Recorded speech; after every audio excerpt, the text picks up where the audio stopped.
Cerita tentang seorang wanita yang bunuh diri setelah membunuh suaminya itu sudah terdengar cukup lama di Indonesia.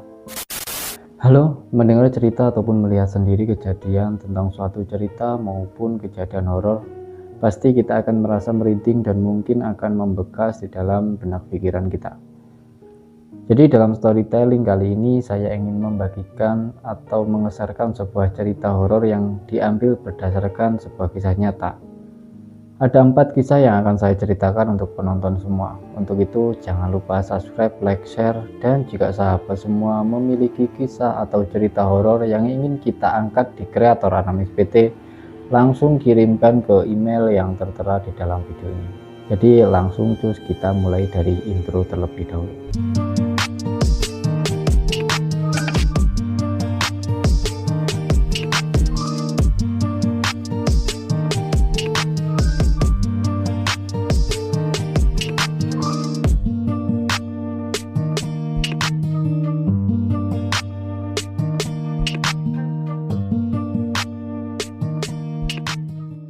Nyi Roro Kidul yang pertama. Bagi penikmat kisah mistis, cerita Nyi Roro Kidul pasti sudah tidak asing lagi. Disebut-sebut sebagai Ratu Pantai Selatan, kisah Nyi Roro Kidul sangat terkenal di kalangan warga Jawa. Versinya pun bermacam-macam, salah satunya ada yang mengatakan bahwa ia adalah Putri Kandita, putri dari Raja Siliwangi. Karena sang putri tak disukai oleh saudara-saudara serta para selir, dia konon dikutuk dengan penyakit kusta. Sang ayah pun dihasut untuk mengusir Putri Kandita. Inilah yang membuatnya kemudian melarikan diri ke Laut Selatan. Sampai sekarang, masyarakat percaya bahwa sang putri masih sering menampakkan diri dengan menggunakan baju hijau saat datang ke pantai. Yang kedua ada Wewe Gombel. Cerita horor nyata Indonesia yang berikutnya adalah kisah Wewe Gombel. Cerita tentang seorang wanita yang bunuh diri setelah membunuh suaminya itu sudah terdengar cukup lama di Indonesia. Kisah ini bermula saat wanita yang tak bisa memberi keturunan mendapati suaminya selingkuh. Wanita yang berasal dari daerah Gombel di Semarang ini pun membunuh suaminya. Gombel sendiri adalah daerah yang memiliki latar belakang mistis sebagai tempat pembunuhan di masa kolonial. Wewe Gombel biasanya muncul untuk menculik anak-anak menjelang petang, menjelang maghrib. Anak-anak itu konon akan dibawa ke alam lain.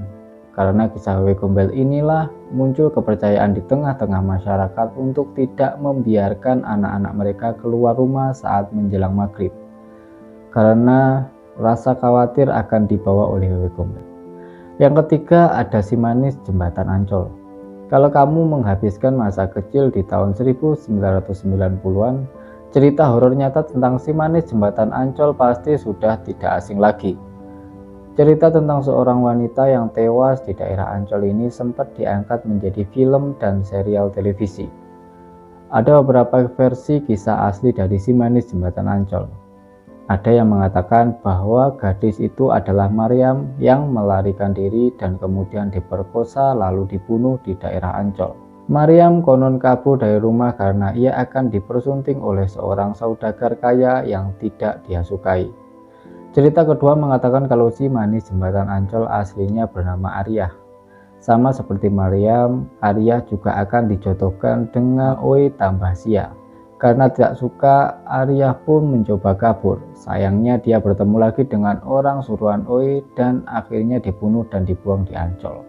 Sampai saat ini, warga setempat mengaku masih sering melihat sosok gadis ini berdiri di atas jembatan Ancol. Keberadaannya sering dikait-kaitkan dengan peristiwa kecelakaan yang kerap terjadi di daerah itu.